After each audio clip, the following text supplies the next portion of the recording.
ওয়ালাকাদ কাররামনা বানি আদম, বনি আদমকে আমি আল্লাহ বানিয়েছি সম্মানিত, এদের সম্মান আমি আল্লাহ বাড়িয়ে দিয়েছি।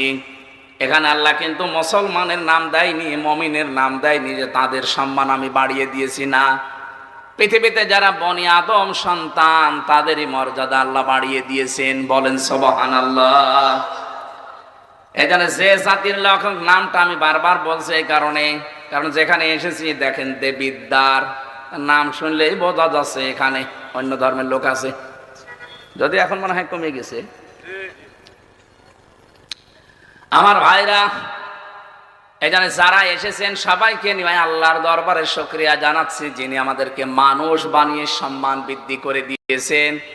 অথচ এই মানুষের সম্মান নিয়ে এতদিন পর্যন্ত সিনেমেনে খেলা হচ্ছিল।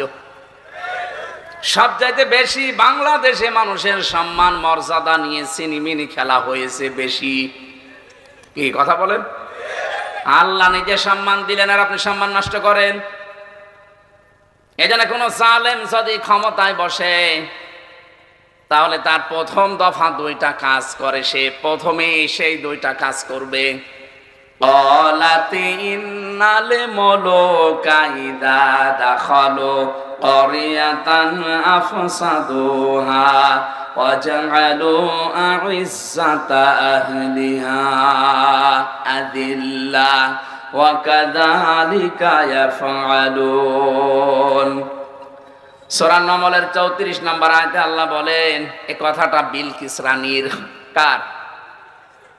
বিলকিস রানী সাবা, এই শহরের রানী ছিল, সে প্রধান সামগ্রী সম্রাজ্ঞী ছিল। সে ডাক দিয়ে বলেছে, দেখো মন্ত্রী পরিষদের লোকেরা, এ আমার সভাসদ বর্গ শোনো, কোন জালিম যদি এলাকায় প্রবেশ করে তাহলে দুইটা কাজ প্রথমে করে।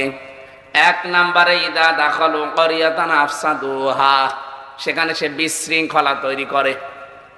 দুই নম্বরে ওয়াজালু আইজ্জাতা আহলিহা আযিল্লা, ওই দেশে যারা সম্মানিত মানুষ আছে তাদের অসম্মান করে, অপমান করে, অপদস্থ করে। আপনি দেখেন 8 সাল থেকে শুরু করে এই 24 সাল পর্যন্ত বিশৃঙ্খলার কোনো শেষ আছে? সেই শুরু করেছে 2008 থেকে 24 পর্যন্ত কতগুলো বিশৃঙ্খল ঘটনা ঘটিয়েছে। 57 জন অফিসার মারা থেকে শুরু করে, হেফাজত থেকে শুরু করে 24-এ 2742 32 জন মানুষ হত্যা, সবগুলো বিশৃঙ্খল ঘটনা। এগুলো তৈরি করে করে মানুষের ভেতরে আতঙ্ক তৈরি করে রাখে।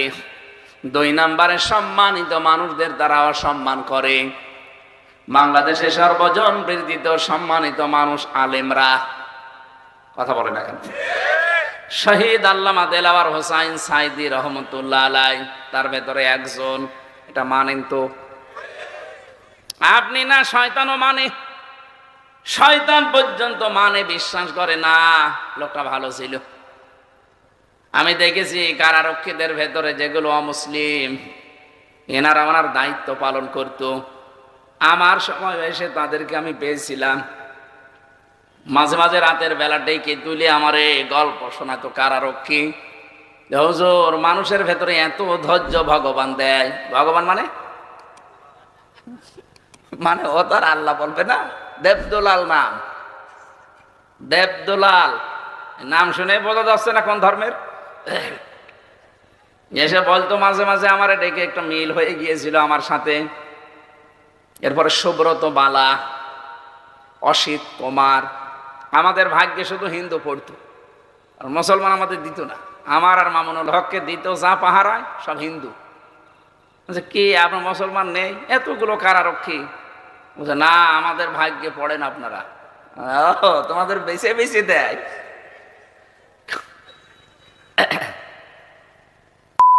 কন্টেম সেলের ভেতরে আমাদেরকে রেখে সামনে বসে থাকতো, কেউ যেন আমাদের সাথে কথা না বলে।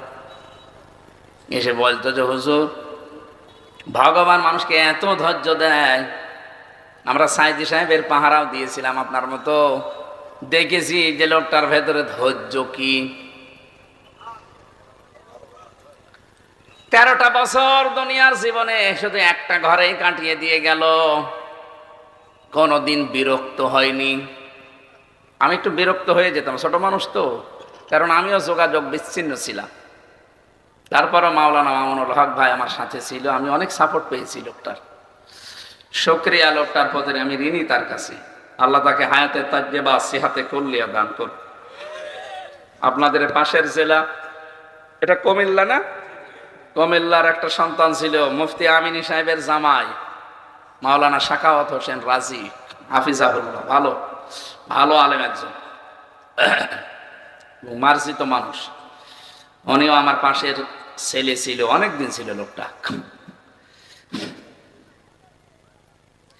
এই যে মানুষগুলোর আমরা ধৈর্য দেখলাম, আপনার ভেতরে মাঝে মাঝে আমরা অস্থিরতা দেখি কেন? আমি মনে ওই মানে তো আমি এখনো যেতে পারিনি।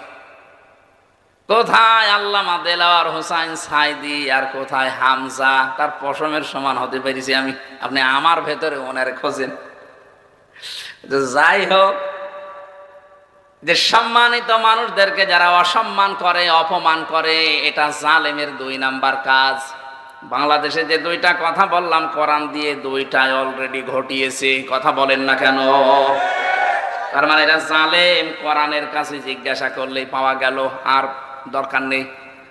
এই জন্য এই কাজগুলো যদি সামনে কেউ করেন, আপনিও কিন্তু কিয়ামতের দিন আল্লাহর মামলার আসামি হয়ে উঠবেন। কারণ জালেম যারা, তারা হামজার মামলার আসামি না, ওরা সরাসরি আল্লাহর মামলার আসামি। এদেশে 1628টা চেয়ার ছিল। এই 15.5 বছরে যারা এই চেয়ারগুলোতে ছিলেন, যারা তাদের সহযোগী ছিলেন, প্রত্যেকেই আল্লাহর মামলার আসামি। আপনি শব্দটা খেয়াল করেছেন? ইন্নামাস সাবিলু আলাল্লাযিনা ইয়াজলিমুনা নাস। অবশ্যই আমি আল্লাহ মামলা দেব তাদের বিরুদ্ধে যারা মানুষ হয়ে মানুষের উপরে জুলুম করে। ইন্নাহু লা ইফলিহুজ জালিমুন। জালেমরা কখনো সফল হচ্ছে না, হবেও না। ইফলিহু এটা মুজারি, বর্তমান ভবিষ্যৎ, প্রেজেন্ট ফিউচার। এই জন্য আগামীতে কেউ যদি আসেন চেয়ারে, যদি জুলুম করেন এবং জুলুম করার চিন্তা ভাবনা থাকে, আপনি কিন্তু সফল হতে পারবেন না। কারণ মাজলুমের চোখের পানি শুধু পড়তে দেরি, আরো সে চলে যায়। যদিও এটা একটা দুর্বল পয়েন্ট, তারপরও আমি শিক্ষার জন্য বলছি। তাবারিতে পেয়েছি, তাফসিরে তাবারি। এই যে সাদ্দাদের নাম শোনেননি? আমি শিক্ষার, আমি বলছি কিন্তু দুর্বল, এটা পয়েন্টটা দুর্বল, এর সনদও দুর্বল। আমি শিক্ষার জন্য বলছি। কয়েক মিনিট এদিকে আসেন তো আপনারা। এই যে ইফলিহু জালিমুন, বহু বচন দিলেন আল্লাহ। ইফলিহু মুজারি, বর্তমান ভবিষ্যৎ, প্রেজেন্ট ফিউচার। জালেমরা সফল হচ্ছে না, হবেও না, এবং তাদের কোনো স্বপ্ন সাদ আল্লাহ শেষ পর্যন্ত আর পূরণ করতে দেয় না। এই লোকটার কাছে ওই জামানার নবী হুদ আলাইহিস সালাম দাওয়াত নিয়ে গেছে। ও নবীর কথাগুলো শোনার পরে ডাক দিয়েছে, তোমার বানানো, আল্লাহর বানানো জান্নাত আমার লাগবে না, আমি নিজে বেহেশত বানাবো। তুমি শুধু আমারে আইটেম দাও, এর বর্ণনা বলো, আমি এইভাবে জান্নাত নিজে বানিয়ে নিজে থাকবো। উনি বর্ণনা দিলেন জান্নাতের, যে জান্নাতের পাথর হবে এক একটা, ইট হবে স্বর্ণের, রূপার। বলছে ঠিক আছে। যতগুলো প্রদেশের দায়িত্ব এসেছিল সব প্রদেশকে খবর দিয়েছে যে আমার স্বর্ণ লাগবে, যেখানে যা পাও পাঠাও, আমি জান্নাত বানাবো। 22 বছর ধরে একাধারে জান্নাত মন মতো বানিয়েছে। যতটুকু এরিয়া নেওয়া যায়, বিশাল এরিয়া নিয়ে সে তৈরি করেছে জান্নাতের বিশাল। শুধু জান্নাত এতটুকুই শেষ করে দেয়নি, এখানে যেহেতু হুর গেলমান লাগবে, যুবক আর যুবতীদেরকে এনে এনে ঘরের ভেতরে রেখে দিয়েছে, এটা হুর গেলমান। পেয়াদারা সেখানে যা স্বর্ণ পায়, রূপা পায়, নিয়ে আসে। এক বিধবা মেয়ে লোকের 1 টুকরা স্বর্ণ ছিল, ওইটাই তার সম্বল। এরা যে বলছে দাও ওইটা, বলে না এটা নেবেন না, এটাই আমার জীবনের শেষ সম্বল, আমার স্বামী মারা গেছে, বাবা মাও নেই, আমি অসহায় মানুষ। বলে না, বাদশার স্বপ্ন সাত পূরণ করা হবে, জান্নাত বানাতে হবে, দিয়ে দাও তাড়াতাড়ি। জোর করে কেড়ে নিয়েছে। মেয়েটা মাটির সাথে গড়াগড়ি দিয়ে বরদুয়া দিয়েছিল, মালিক আমার শেষ সম্বলটুকু যে জালেম কেড়ে নিল, তার স্বপ্ন তুমি পূরণ করতে দিও না। মাজলুম যদি সত্যিই কোনো কিছু বলে, ওটা কিন্তু সঙ্গে সঙ্গে আরো সে চলে যায়। কি এটা যে চলে যায়, আপনাকে কি দেখানো লাগবে? ওই যে ছোট হুজুর যেটা ছিল না, মাদানি, ও আমার সাথে 2 মাস ছিল আমার ঘরে। মাঝে মাঝে আমারে বলতো, হামজা ভাই, আমারে নিয়ে যে হাউ আঙ্কেল, এই লোকটা রাত 12:30টার পরে ওই যে হাতির ছিলে 2 পাশের রাস্তা বন্ধ করে দিয়ে আমারে পুরো উলঙ্গ করেছে। একটা অর্ধ উলঙ্গ মেয়ে লোক নিয়ে এসে আমার সাথে দাঁড় করিয়ে সিগারেট হাতে দিয়ে কাঁধের উপরে হাত তুলে দিয়েছে। আমি যতটুকু মানুষ, ওর কাঁধ কি, হ্যাঁ একেবারে ছোট, এই যে এই পর্যন্ত আমার ছবি তুলতেছে।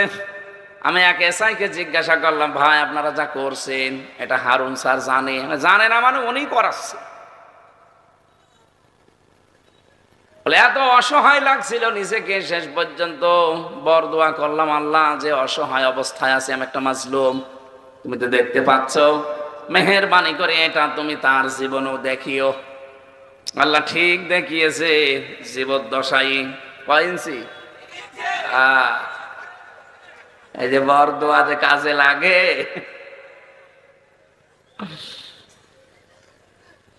নামও পাল্টিয়ে গেছে ওনার, এখন আর ওনার হারুন বলে কেউ চেনে না, হাউ আঙ্কেল।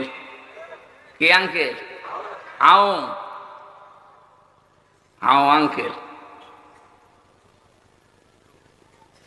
মেয়েটা যখন মাটির সাথে গড়াগড়ি দিয়ে কথা বলছিল, ওরা স্মরণটা ঠিক নিয়েই চলে গেল।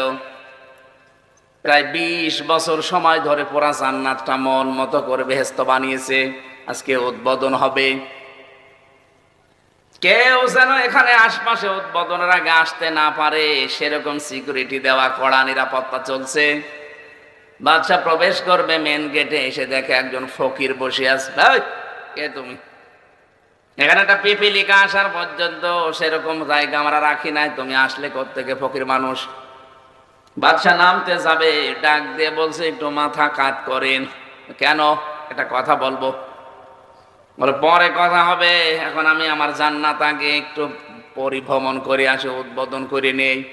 বলে না, আমার কথা শুনতে হবে, মাথা কাত করেন আপনি। ঘোড়ার উপর থেকে শুধু মাথা নিচেও করেছিল, কানের কাছে মুখ নিয়ে বলছে, আমি কিন্তু দুনিয়ার সাধারণ ফকির না, আমি আজরাইল, আমি এসেছি আপনার জান কবজের জন্যে।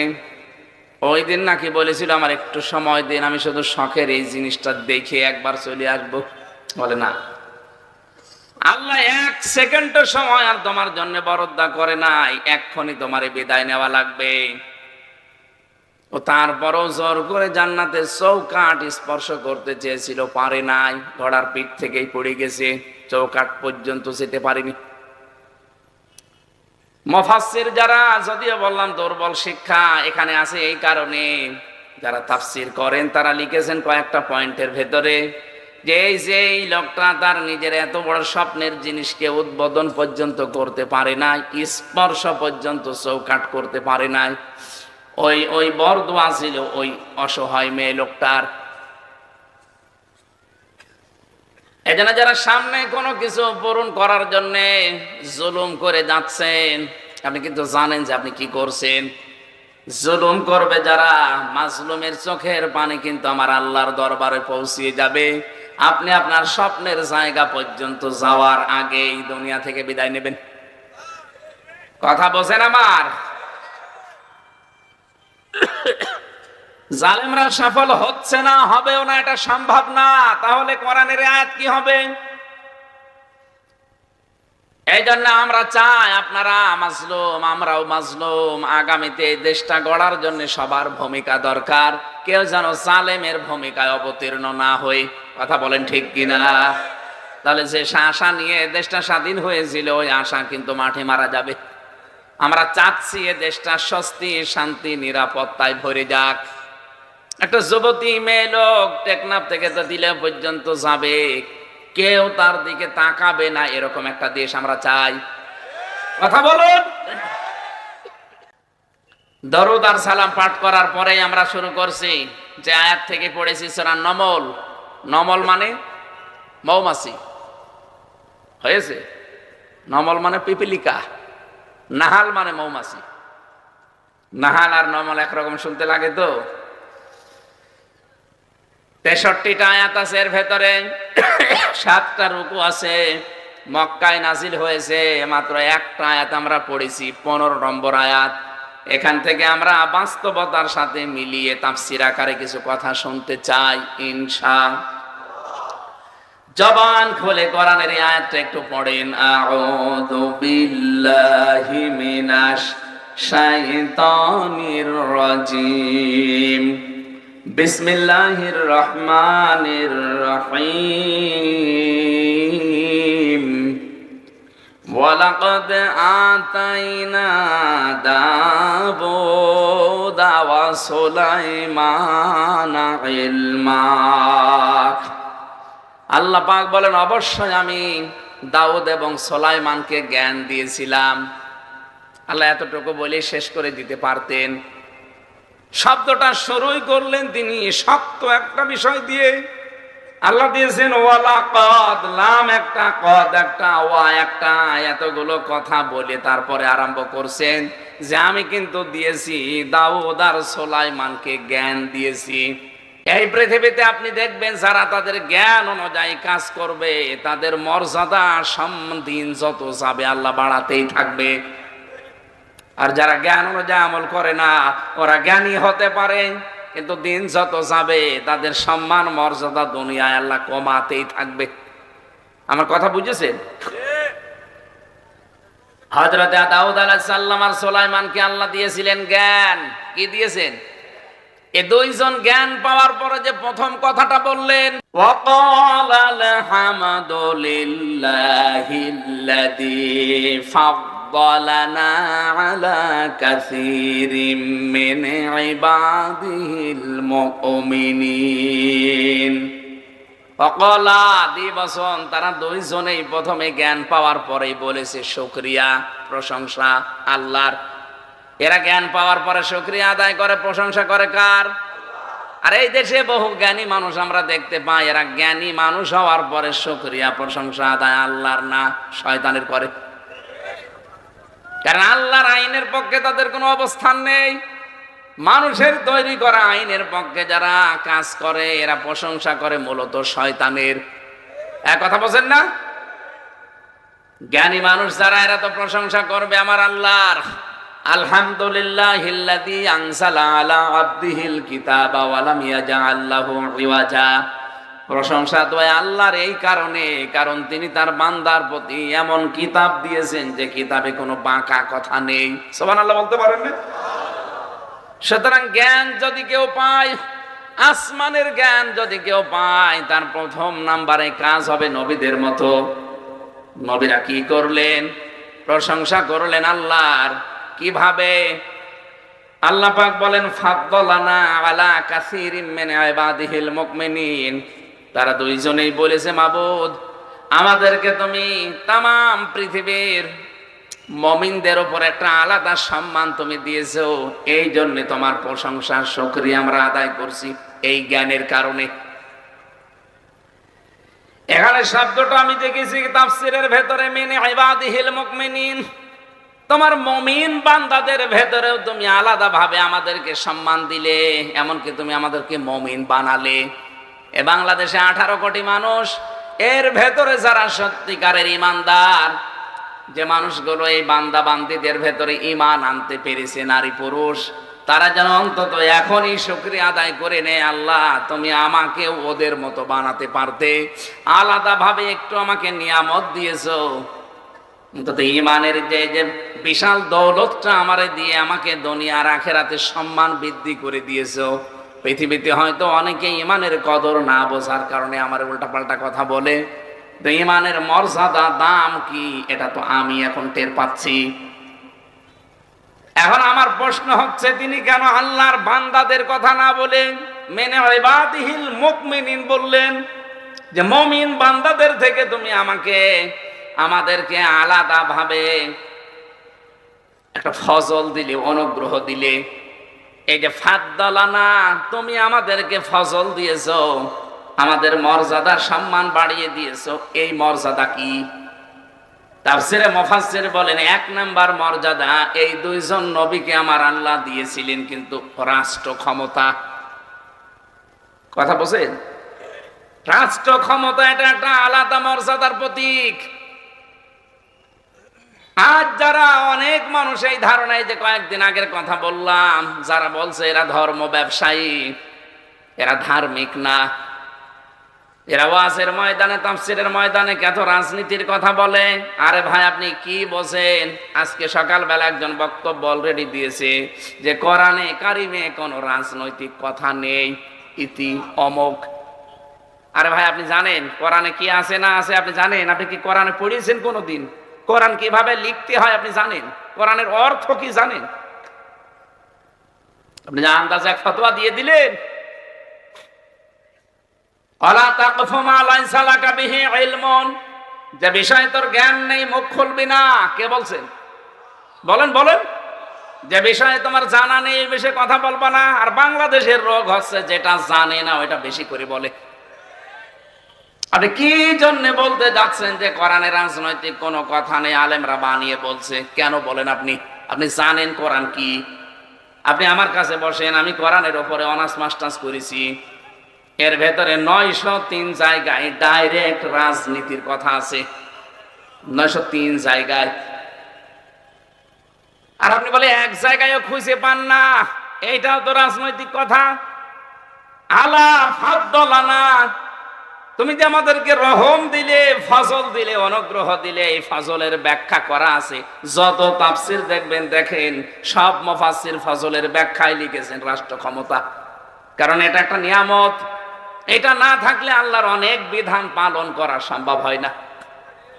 এই কথা বোঝেন? আজকে সকালবেলা একটা হাদিসের ব্যাখ্যা পড়ছিলাম, মান ক্বারাআল কুরআনা ফাস্তাযহারাহু, যে ব্যক্তি কোরআন পড়ে আর কোরআনকে ইজহার করার চেষ্টা করে। ইজহার মানে অনেকে মনে করেন ইজহার মানে স্পষ্ট করা। এই যে কারি সাহেব বসে আছে, ওনারাও ইজহার পড়ায়, ইদগাম ইজহার ইখফা ইখলাব পড়ায় না? ইজহার মানে কি শুধুমাত্র স্পষ্ট করা?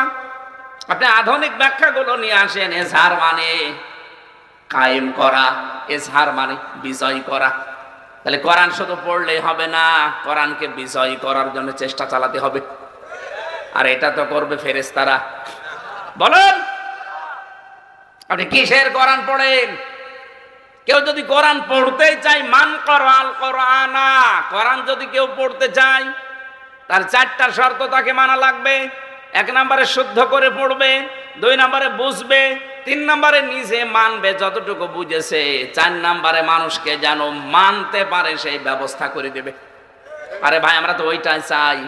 আমি নিজে যতটুকু শুদ্ধ করে পড়েছি, বুঝেছি, আমি মানি কম বেশি, কিন্তু আমি নিজে পারবো না, আমি মানুষকে মানাতে চাই। কারণ পুরা মানব জাতি যদি না মানে আমার দেশের মানুষ, তাহলে আমিও কয়দিন পরে আর ওই বিধানটা মানতে পারবো না। এই জন্য পরের শব্দে আছে ফাহাল্লা হালালাহু ওয়া হাররামা হারামাহু। কোরআন যদি বিজয়ী হয়ে যায়, তাহলে হালালকে হালাল জেনে মানতে পারবেন, হারামকে হারাম জেনে ছেড়ে দিতে পারবেন। এদেশে আজ 53 বছর কোরআন বিজয়ী নেই, এই জন্য হালালকে হালাল জেনে আমরা মানতেও পারি না, হারামকে হারাম জানার পরও ছেড়ে দিতে পারি না। বলেন তো, এ কথা ঠিক আছে কিনা? এদেশে হালালকে হালাল জানার পরও আমরা মানতে পেরেছি না? অনেক জায়গা আছে মানতে পারি না।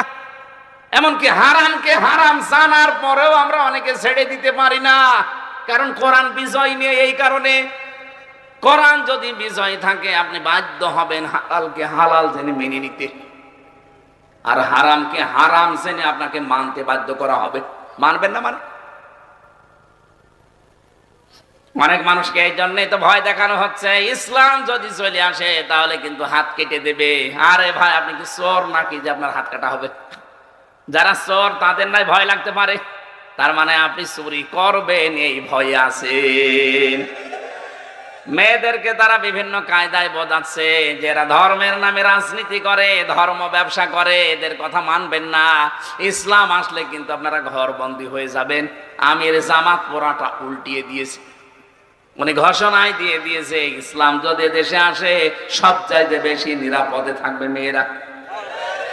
আর মেয়েরা এখন বিশ্বাসও করছে, কারণ তারা দেখতে পাচ্ছে যে আপনারা তাদের খালি ভোগ করার চেষ্টায় আছেন। আর সম্মান মর্যাদা যদি দিতে চায় এদেশে, ইসলাম তাদেরকে দিতে পারে। আমাদের আদি পিতা হযরত আদম আলাইহিস সালাম, তাকে আল্লাহ সরাসরি ওই জায়গায় মেয়েদেরকে মর্যাদা সম্মান জান্নাতের ভেতর থেকে দেওয়া আরম্ভ করেছে।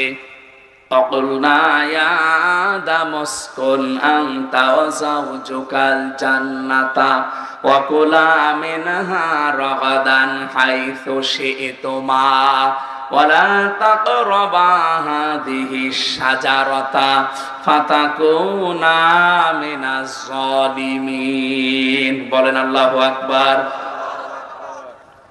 রব্বুল আলামিন বলেন, হে পৃথিবীর মানুষেরা সাবধান। আদম নবীর এই ঘটনাটা আল্লাহ আমাদের শোনাচ্ছেন কেন? এখানে শিক্ষা আছে। আদম আলাইহিস সালামকে বললেন, তোমার স্ত্রী এটা নিয়ে চলে যাও জান্নাতে, সাবধান, যা ইচ্ছা খাবে, যা ইচ্ছা ধরবে, কিন্তু ওই গাছটার কাছে যাবে না। প্রশ্ন আসতে পারে, হযরত আদমকে আল্লাহ বিয়ে দেওয়ার পরেই নিয়ে গেলেন জান্নাতে, হযরত আদম আলাইহিস সালাম আর হাওয়া বিয়ে হওয়ার পরে তারা গেলেন তাদের বাড়িতে, কারণ জান্নাত আদম আলাইহিস সালামের বাড়ি আর আমাদের বাবার বাড়ি। কি কথা বলে না কেন?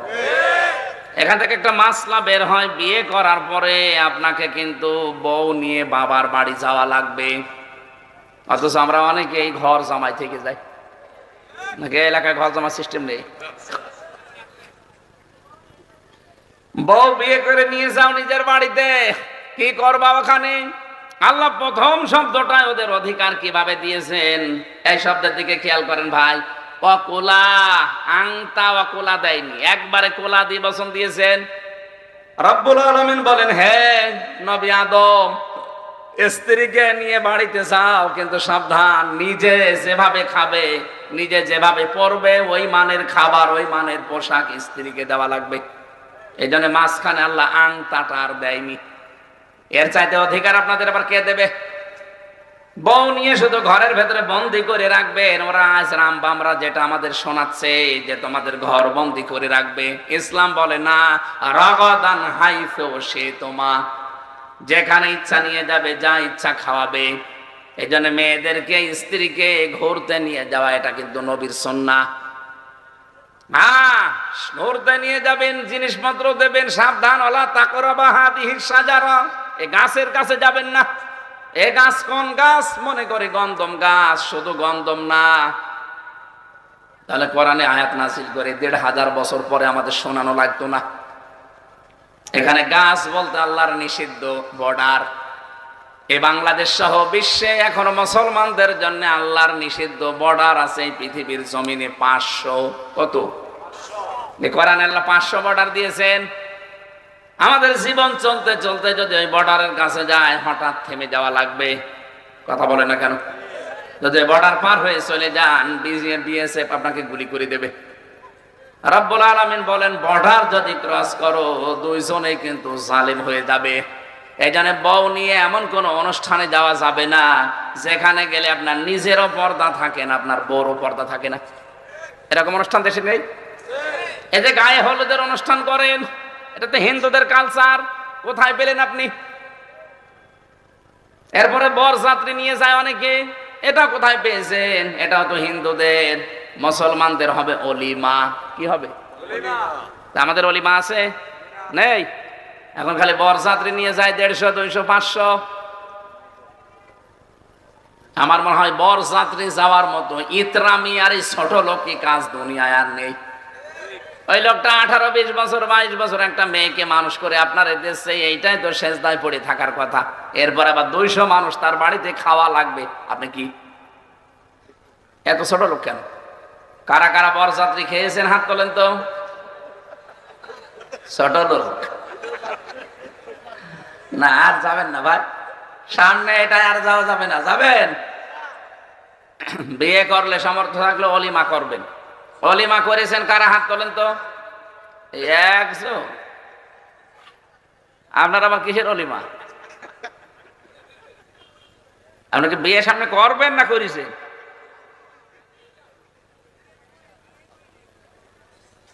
আমি হাসির খোরাকে দেয়নি। অলিমা করা নবীর সুন্নাহ, আর বরযাত্রী যাওয়া হিন্দুদের কালচার। আপনি কোনটা বেছে নেবেন এখন বলেন?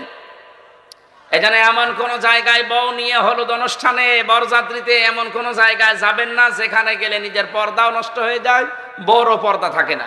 তাহলে আপনি জালেম হয়ে যাবেন। মেয়েদের কত মর্যাদা দিলেন আল্লাহ, একবারে কোলা দিয়ে কত অধিকার দিলেন। আর ওরা এখন বোঝাচ্ছে যে ইসলাম আসলে তোমাদের ঘর বন্দি করে ফেলবে, বাইরে যেতে পারবা না। কয়েকদিন আগে সিনেমা জগতের একজন নাকি বলেছে যে ইসলাম যদি চলে আসে, জামাত ইসলাম, তাহলে আমি এই যে সিনেমা করেছিলাম ওই টাকা এখনো পাইনি, যে টাকা কি করব, ওই টাকা আমি পাবো কি করে? ওরে শয়তান, কোন দিকে ওর মন! ও সিনেমা করেছে, নাটক করেছে, সে টাকা এখনো দেয়নি পরিচালক, এই জন্য বলছে ওই টাকা যদি আমি না পাই। এই জন্য আমি চাই না যে জামাত ইসলাম এই দেশের ক্ষমতায় আসুক। আপনি সিনেমা না, আপনার যা ভাল লাগে করবেন, কিন্তু ইসলামের ভেতরে থাকা লাগবে। আর পরিবেশটা আল্লাহ এরকম বানিয়ে দেবে যদি ইসলাম আসে। এখানে যারা এই মসজিদে নামাজ পড়তে যান, নামাজ পড়তে গিয়ে চার দেওয়ালের মাঝে আছেন, আপনার যদি এখন বিড়ির নেশা লাগে, খেতে পারবেন? বলেন। খেতে চাইলে বাইরে আসা লাগবে। কেন? কারণ ওই পরিবেশটাই ওই রকম। ইসলাম যদি সত্যি আসে, এরপরে 500 আইন আছে, 500, এগুলো সব যদি দেশে কায়েম হয়ে যায়, এই দেশটাই হয়ে যাবে একটা মিনি জান্নাত। আপনার মনেও চাইবে না যে একটু ডাল খাই, একটু লাল পানি খাই, একটু বিড়ি খাই, এরকম নাপাক জিনিস আপনার মনেই আসবে না, কারণ পুরাটাই হয়ে যাবে মসজিদের মতো পরিবেশ। আমরা এটা চাই না। এই জন্য উল্টা পাল্টা ধারণা না করে যারা কথা দিচ্ছে, এতদিন তো যারা দিয়েছে শুনলেন, দেখলেন একটাও মেলে না। এখন যারা দেয়, আপনি অন্তত একটু আল্লাহর কোরআন এই আইনটা একটু মেনে দেখেন। ডক্টর কামালের এই সংবিধান বানানো সংবিধান দিয়ে তো কিছুই হয়নি। আল্লাহর কোরআনে আল্লাহ সংবিধান দিয়েছেন, সূরা ফুরকান 77টা আয়াত আছে, 73টা ধারা আছে এই সূরার ভেতরে। এই ধারাগুলো যদি বাংলাদেশে কায়েম হয়ে যায় না, যে বাংলাদেশে তামাম দুনিয়ার ভেতরে একটা মিনি জান্নাত হিসেবে আমরা দেখতে পাবো। আর হবে আমার আশা, কারণ কোরআনের পাখি আল্লামা সাইদি রহমতুল্লাহ আলাইহি যেই কয়টা স্বপ্নের কথা তিনি বলেছেন, একটা স্বপ্ন আল্লাহ মিথ্যা করেনি, সবগুলো দেখিয়েছে। বলেছিল জালেমরা ইঁদুরের গর্ত পাবে না, ঠিক পাইনি।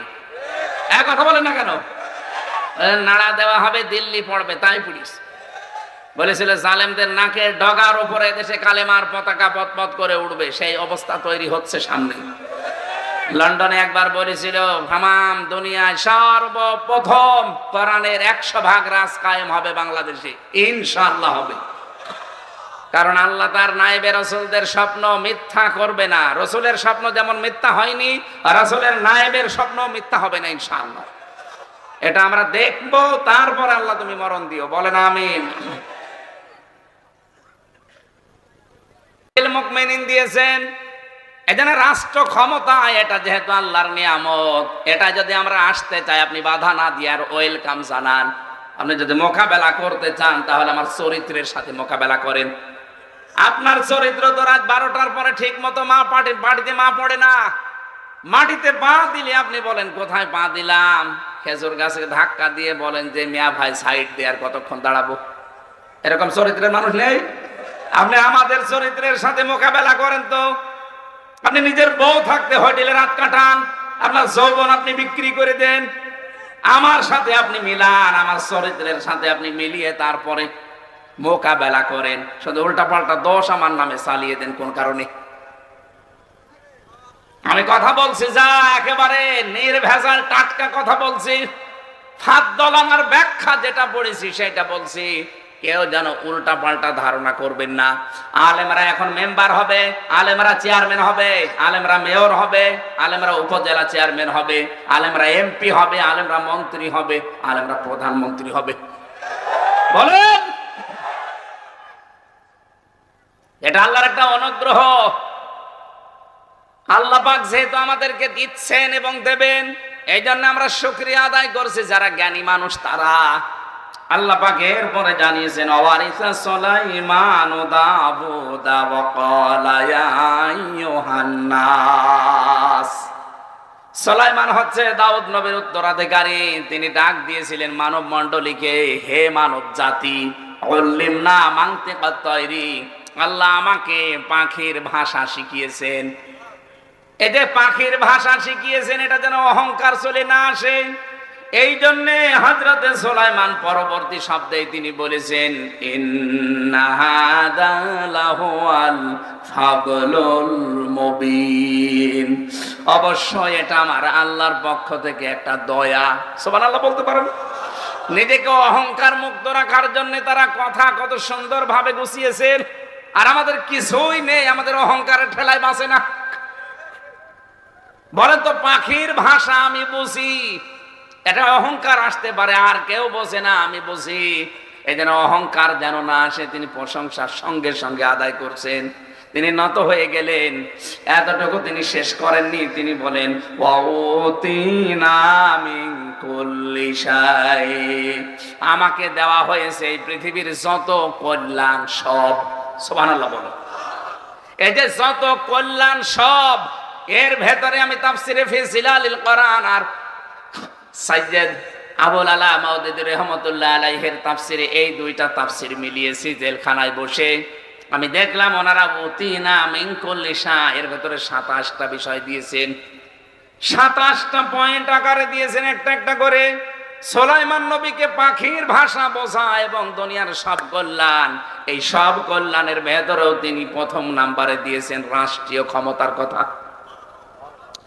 রাষ্ট্রীয় ক্ষমতার কথা কেন দিলেন তারা? ওই যে আগেই বললাম, এটা যদি সত্যিই কায়েম না হয়, আপনি জানার পরও হালাল মানতে পারবেন না, জানার পরও হারাম ছেড়ে দিতে পারবেন না। নবীজি নিজে 13 বছর নামাজ পড়েছিলেন মক্কায়, পড়েননি? কিন্তু মূর্তি সামনে নিয়ে 360টা মূর্তি ছিল সামনে। কাবা ঘরের ভেতরে মূর্তি ছিল না? উনি যে 13 বছর নামাজ পড়েছিলেন মক্কার জমিনে, না পড়েননি? মূর্তির সামনে নিয়ে নামাজ পড়লো কি করে? বলেন, মূর্তির সামনে নিয়ে নামাজ হয়? অথচ নবী নিজে নামাজ পড়ছেন। মূর্তি একটা মূর্তিও তো সরাতে পারেন নাই। আগস্টের 5 তারিখের আগের মতো ছিল নবী, একটা মূর্তিও ভাঙতে পারেন নাই। কি আগস্টের 5-এর পরে আর বলা লাগে নাই, একটাও আর রাখা লাগে নাই, সবই উল্টিয়ে গেছে গণেশ। তাহলে নবীজি নিজে 360টা মূর্তি কাবা শরীফের ভেতরে কাফেররা ঢুকিয়েছে, একটাও ফেলে দিতে পারেননি। ফেলে দিয়েছিলেন মদিনা যাওয়ার পরে, রাষ্ট্র ক্ষমতা হাতে নিয়ে নিজে আসলেন। এবার এসে বললেন আলীকে যে সব ভেঙে ভেঙে ফেলে দাও। আমি কি বানিয়ে বলছি? বলেন বলেন। সবগুলো যখন ফেলে দিলেন, তখন তিনি কোরআনের আয়াত পড়ে শোনালেন, আকুল জাল হক ওয়া যাহাকাল বাতিল ইন্নাল বাতিলা কানা যাহুকা। বলেন আল্লাহু আকবার। আমার মনে হয় ওই সময় আমাদের দেশে এসে গেছে। এখন 13টা বছর আমরা মূর্তি 15.5 বছর সরাতে পারি নাই। যত সরাতে চেষ্টা করেছি তত হাইকোর্টে পর্যন্ত দিয়েছে। যেটা সরাই সেটা ডবল হয়। কুষ্টিয়ার ওইটা ভাঙা হয়েছিল যেই দিন, ও আল্লাহ, তারপরে দেখলাম এমন শক্ত করে বানিয়েছে, ওই শয়তানকে এবার 5 তারিখে ভাঙতে গিয়ে মানুষের হাত ভেঙে গেছে, এত শক্ত। শেষে বেগও নিয়ে এসে ভেঙেছে। ভেঙে করবেন কি, একটা ভাঙলে 10টা বানাবে। অথচ এখন একটা না, মাথার ওপরে সেইটাও এখন খুলে ফেলে দিচ্ছে জনগণ।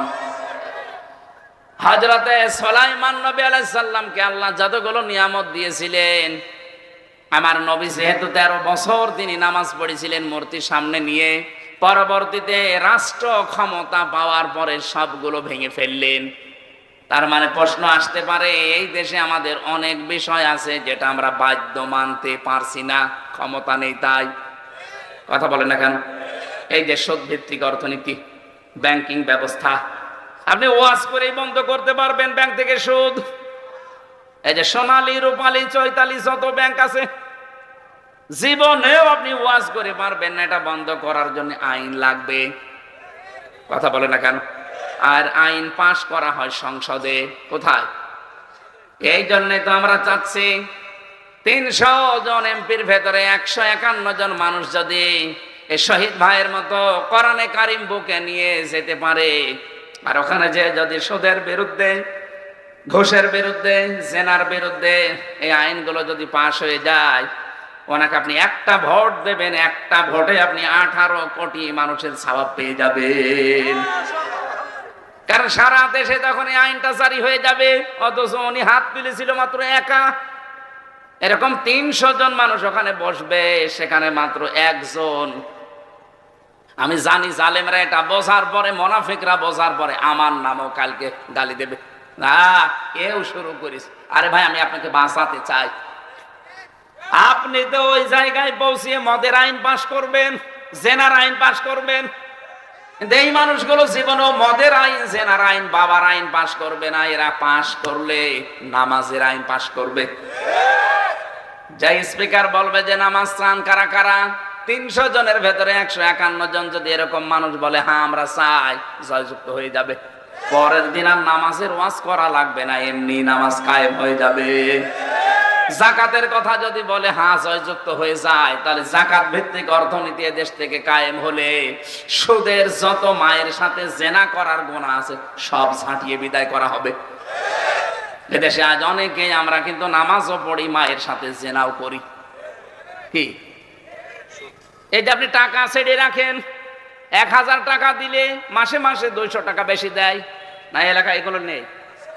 হ্যাঁ, কারা কারা এই ব্যবসায় আছেন? যারাই থাকেন মায়ের সাথে আপনি জেনা করছেন, বুঝে করেন আর না বুঝে করেন, নাকি বিশ্বাস হচ্ছে না? যদি করে থাকেন 1000 টাকা ছেড়ে রেখেছেন, 1000 টাকায় নেবেন, ওই 200 টাকা বেশি নিতে পারবেন না? না, আমার তো মনে হয় এই এলাকায় নেই। এই গ্রামে আবার এটা থাকবে। যদি কেউ করিয়ে থাকেন, বাড়ি যাওয়ার আগেই নিয়ত করে যান যে আমি ছেড়ে দেব। কারা কারা ছেড়ে দিতে পারবেন হাত তোলেন তো। ওই তো আছে তো মনে হচ্ছে। আমি তো মনে করছিলাম না, মনে হয় সেটারই করছে। তো বহু মানুষ আছে, দাঁড়িয়েলা মানুষ, আপনি টাকা ছেড়ে দিয়ে গেছেন। কি করেন, কি কয় টাকা ছাড়া আছে আপনার?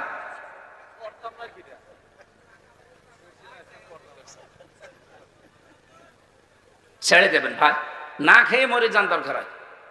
কিন্তু সুদের এই টাকা নিয়ে মায়ের সাথে জেনার গোনা নিয়ে আপনি আমল নামা কিয়ামতে উঠবেন, মানুষ তো লেখা দেখবে যে ও মায়ের সাথে জেনা করিস। বলেন নাউজুবিল্লাহ।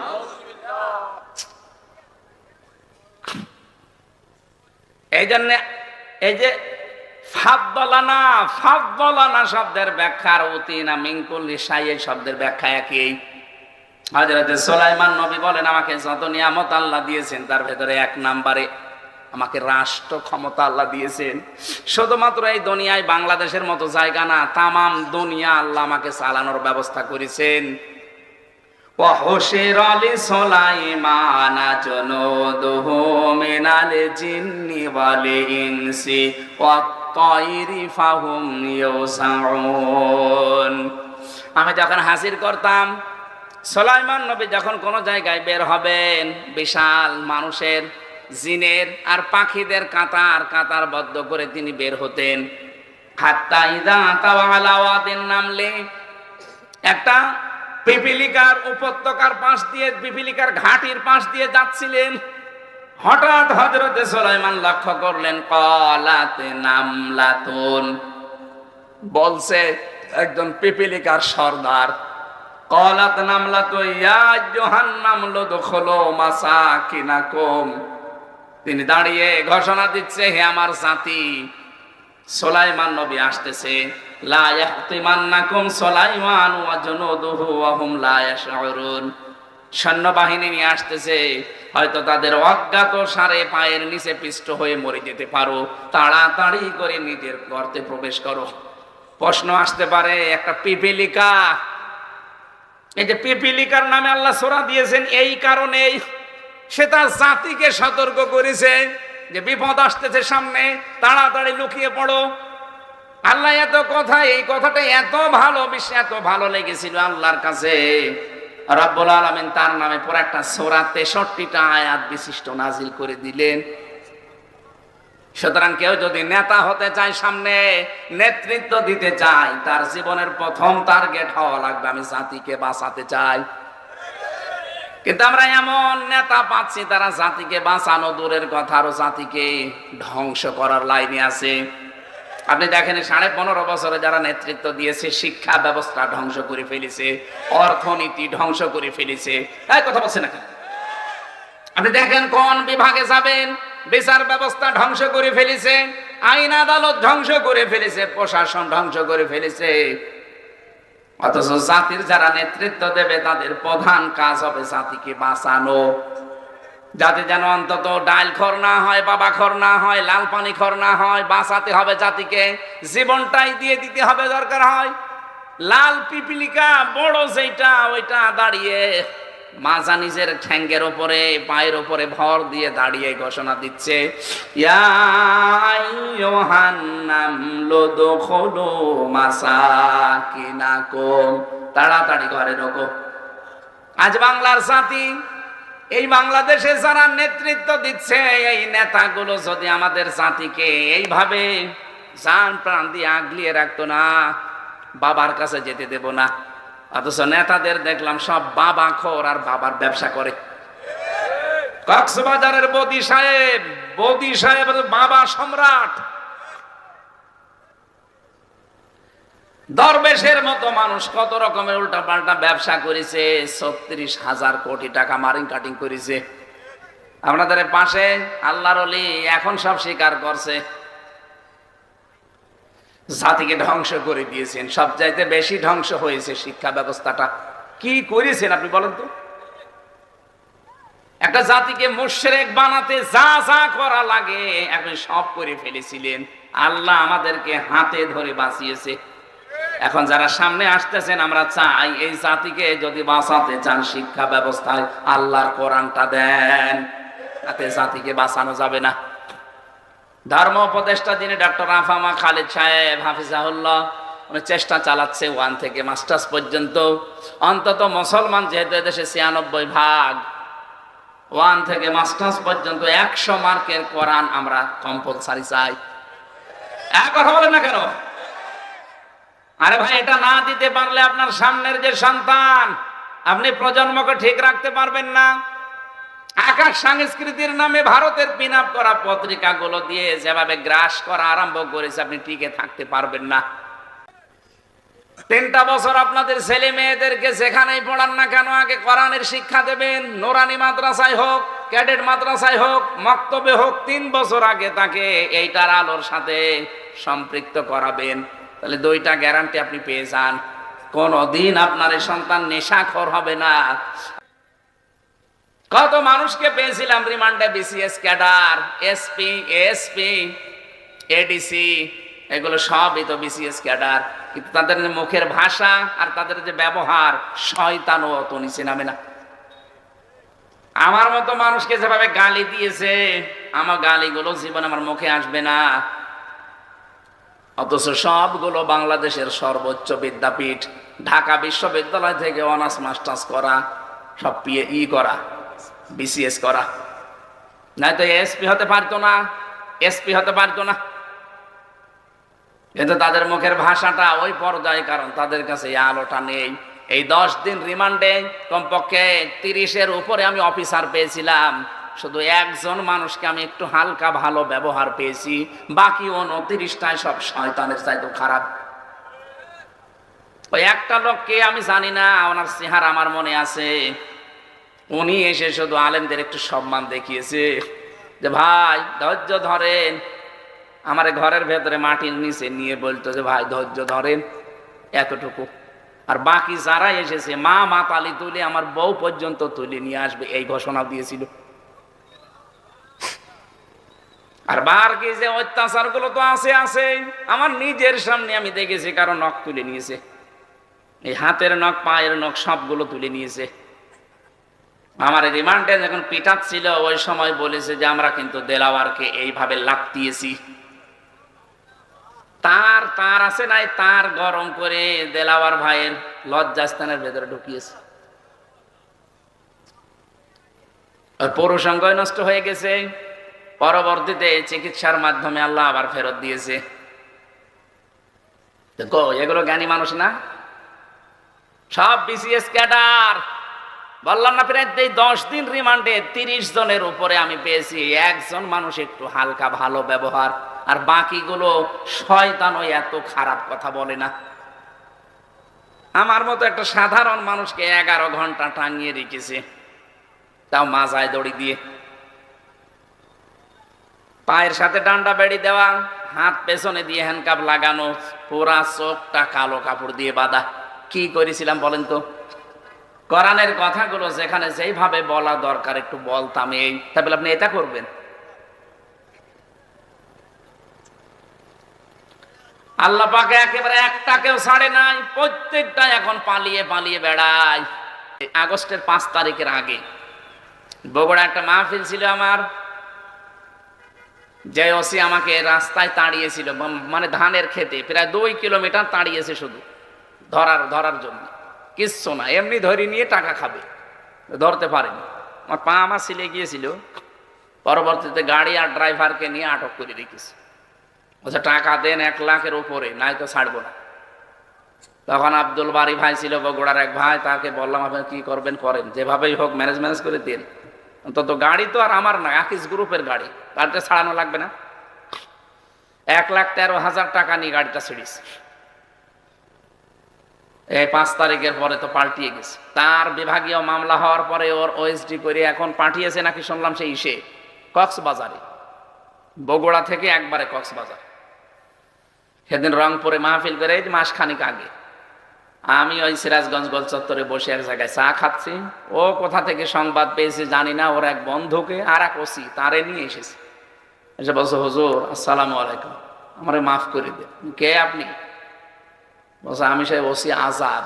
আরে ভাই আপনারে খুঁজছি, এদিকে আসেন, আপনাকে তো খুঁজছিলাম। বলছে আমি ভুল করে ফেলেছি। ভুল কি? বলছে আমারে মাফ করে দেন। মাফ তো করবো, আমার টাকা ফেরত দেব।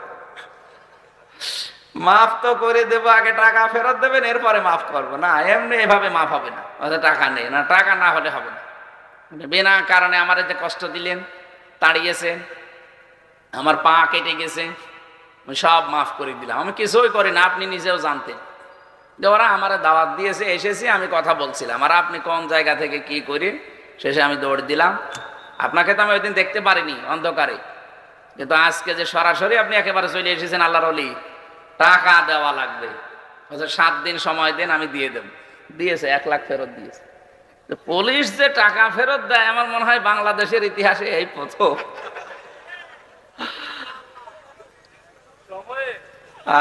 ওর চাকরি চলে গেছি শুনলাম, একেবারে 5 আটা গোলাম ছিল। কি ব্যবহার এদের, মানুষ এত নিচে নামে, এরা বলে বিসিএস ক্যাডার হয়। এই জন্য বলছে আপনার ছেলেকে আপনি 3টা বছর, মেয়েকে 3টা বছরের সাথে রাখেন, ও জীবনেও কোনোদিন নেশা করবে না, আর বড় হলে আপনাকে বৃদ্ধাশ্রমে রেখে আসবে না। কে কথা বলে না কেন? হযরত সুলাইমান পিপিলিকাটা হাতে তুলে নিলেন, তুলে নিয়ে দেখেন দাঁড়িয়ে পড়েছে ঠ্যাঙের উপরে, মানে পায়ের উপরে ভর দিয়ে, মানে নেতা যেভাবে দাঁড়ায়। হযরত সুলাইমান দেখার পরে তিনি হেসে ফেললেন, ফাতাবাসসামা দাহিকাম মিন কাওলিহা ওয়া ক্বালা রাব্বি আউযি'নি আন আশকুরা নি'মাতাকাল্লাতী أنعمت علي وعلى والدي وأن أعمل صالحا ترضاه وأدخلني برحمتك في عبادك الصالحين বলেন আল্লাহু আকবার। রব্বুল আলামিন বলেন হযরত সুলাইমান একটা হাসি দিলেন, তার নাম মিসকি হাসি, এই জন্য তাবাসসুম। তাবাসসুম মানে কি? মিসকি হাসি। তিনি মিসকি হাসি দিয়ে বলেন রব্বুল আলামিন কি বলে পিপিলিকা তার জাতিকে বাঁচানোর জন্য নিজের জীবন দিয়ে হলেও সে পাহারা দিচ্ছে, আর আমি কি, তুমি আমাকে বিশাল সাম্রাজ্যের মালিক বানিয়েছো, বাদশা বানিয়ে দিয়েছো। আল্লাহ তাআলা তুমি আজকে থেকে আমাকে কয়েকটা কাজ করার সুযোগ দাও। 1 নম্বরে আউযি'নি আন আশকুরা নি'মাতাকাল্লাতী আন'আমতা আলাইয়া, আমি যেন তোমার নিয়ামতের শুকরিয়া আদায় করতে পারি। হযরত সুলাইমান প্রথম বললেন আমি যেন তোমার নিয়ামতের শুকরিয়া আদায় করতে পারি। দ্বিতীয় নম্বর বলেছিলেন ওয়া আলা ওয়ালিদাইয়া, আর আমার মা বাবার শুকরিয়া আদায় করতে পারি। এবার আসেন প্রশ্নে। ওরা কোরআন শরীফের ভেতরে যেখানে আপনি শুকরিয়া আদায়ের কথা দেখবেন, সেখানে দেখবেন আল্লাহর কথা বলার পরেই মা বাবার কথা আছে। আনিশকুরলি ওয়ালি ওয়ালিদাইকা, আল্লাহর শুকরিয়া আদায় করো, মা বাবার শুকরিয়া আদায় করো। কারণ কি, এই পৃথিবীতে আল্লাহর পরে সবচাইতে বেশি আপনার জন্য শ্রম দিয়েছে আপনার মা আর বাবা। একটা মানুষকে এই দুনিয়ায় আনতে মায়ের কষ্ট সহ্য করা লাগে 57 ইউনিট।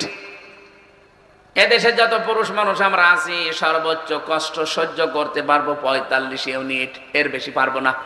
কিন্তু আমার মা আমাকে দুনিয়ারে মুখ দেখাতে গিয়ে 57 ইউনিট কষ্ট সহ্য করেছে।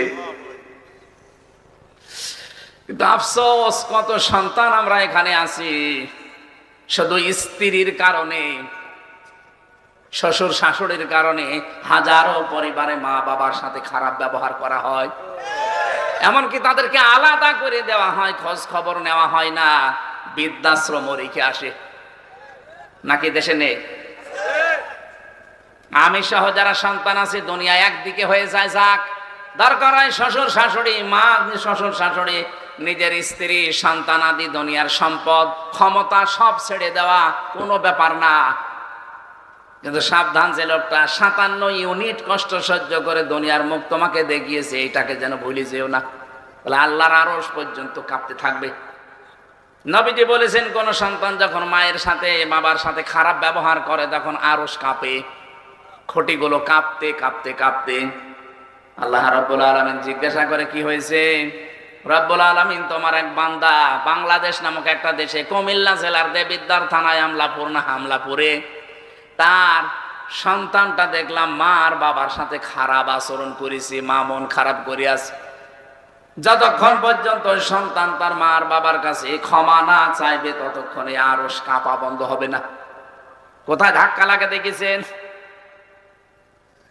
নবীজি বলেন, এই যে আঙ্গুলের ভেতরে আঙ্গুল দিয়ে এভাবে চাপ দেয়, একটা আওয়াজ হয়েছে, একটু মট করিস, একটু ব্যথা পেয়েছি। আমার আচরণে যেন মা বাবা এরকম ব্যথাও না পায়। সম্মানিত মা বোন যারা এসেছেন, হাজারো মেয়ে লোক এখানে বসে আছেন, আমি জানি মহিলা প্যান্ডেলে। সম্মানিত মা বোনদের আমি হাতে পায়ে ধরে বলছি, আমি আমাদের ভালোবাসি। আমি বাস্তবতা নিয়ে বলছি, হাজারো পুরুষ মানুষ আজ এই স্ত্রীর এই ঝামেলার কারণে মা বাবারে আলাদা করে নিজেও সহ্য করতে পারে না, শেষে মানসিক রোগী হয়ে যায়। এরকম সন্তান দেশে নেই? আপনি কি করবেন? আপনাকে তো বুদ্ধি দেওয়া হয় যে তাড়াতাড়ি আলাদা হয়ে যা, শ্বশুর শাশুড়িকে মানা করে দে, আলাদা করে দে, ওদের তাড়িয়ে দে, অন্য ছেলের ভেতরে দিয়ে দে, তুই আরামে থাকতে পারবি। কিসের আরাম আপনার? আপনি যা করছেন এইটা তো আপনার ছেলে আপনার মেয়ে শিখবে। 2 বছর, 5 বছর, 10 বছর, 15, 20 বছর পরে ওইটাই আপনার উপরে ফেরত আসবে।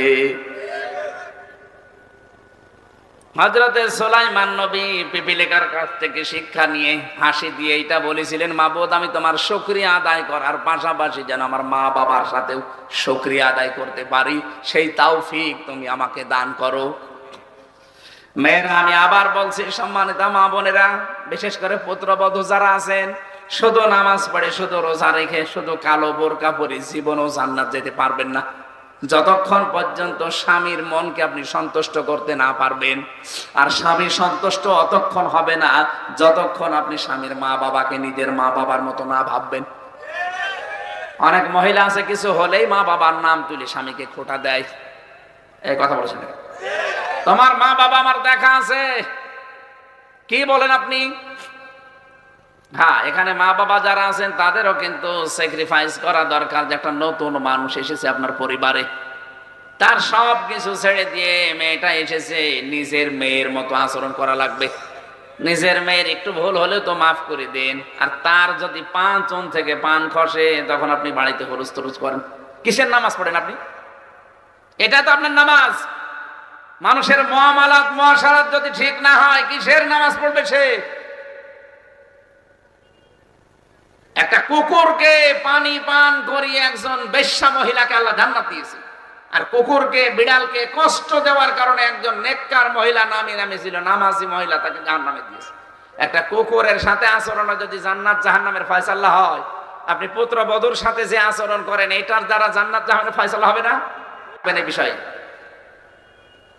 3 নম্বরে তিনি বলেছিলেন, ওয়ান আমালা সালিহান তারদাহু, আল্লাহ এমন এমন ভালো কাজ করার তৌফিক দাও যার উপরে তুমি রাজি আছো। ওয়াদখিলনি বিরহমাতিকা তোমার রহমতের ভেতরে আমাকে প্রবেশ করাও, ফি ইবাদিকা সালিহিন, তোমার বান্দা ইবাদতকারী যারা নেককার সালিহিন তাদের ভেতরে আমাকে শামিল করো। বলেন আমিন। সুলাইমান নবীর এই দোয়াটা আমাদের জীবনে যেন আল্লাহ কার্যকর করে দেন। আরো জোরে বলেন আমিন।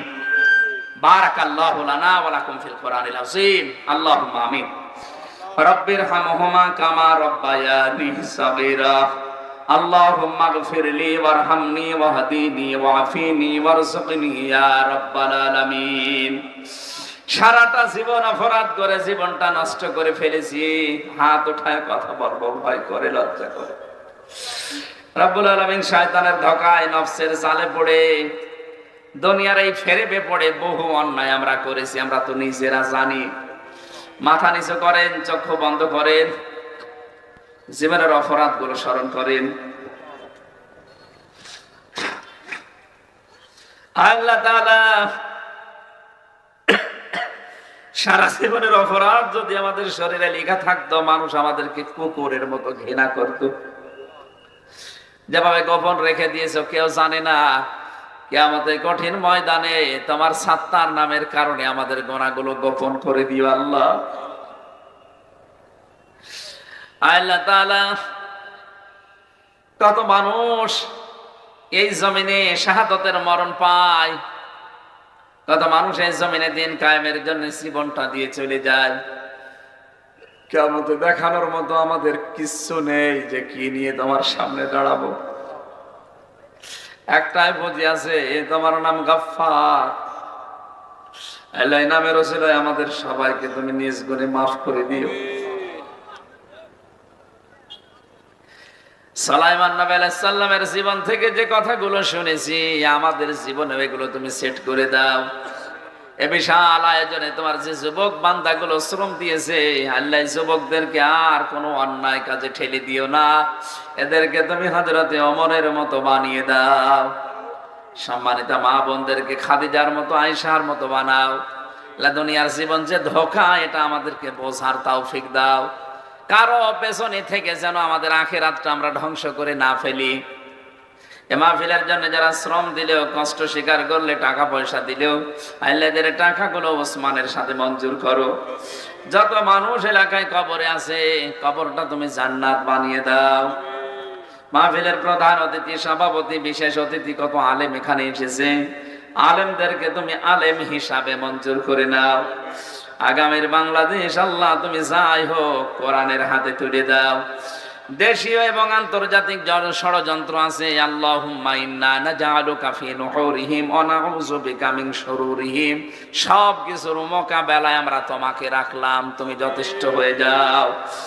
আকালু হাসবুনাল্লাহু ওয়া নি'মাল ওয়াকিল, নি'মাল মাওলা ওয়া নি'মান নাসির। লা ইলাহা ইল্লা আনতা সুবহানাকা ইন্নী কুনতু মিনাজ জালিমিন। রাব্বানা হাব লানা মিন আজওয়াজিনা ওয়া যুররিয়াতিনা কুররাতা আয়ুনি ওয়াজআলনা লিল মুত্তাকিনা ইমামা। আল্লাহ, আমরা যা বলেছি তুমি শুনতে পেয়েছো, দয়া করে তুমি কবুল করে নিয়েছো। আগামীতে অনুষ্ঠানটা কোরআনের প্রচারের জন্য আরো বিশাল আকারে তুমি কবুল করে নিও আল্লাহ।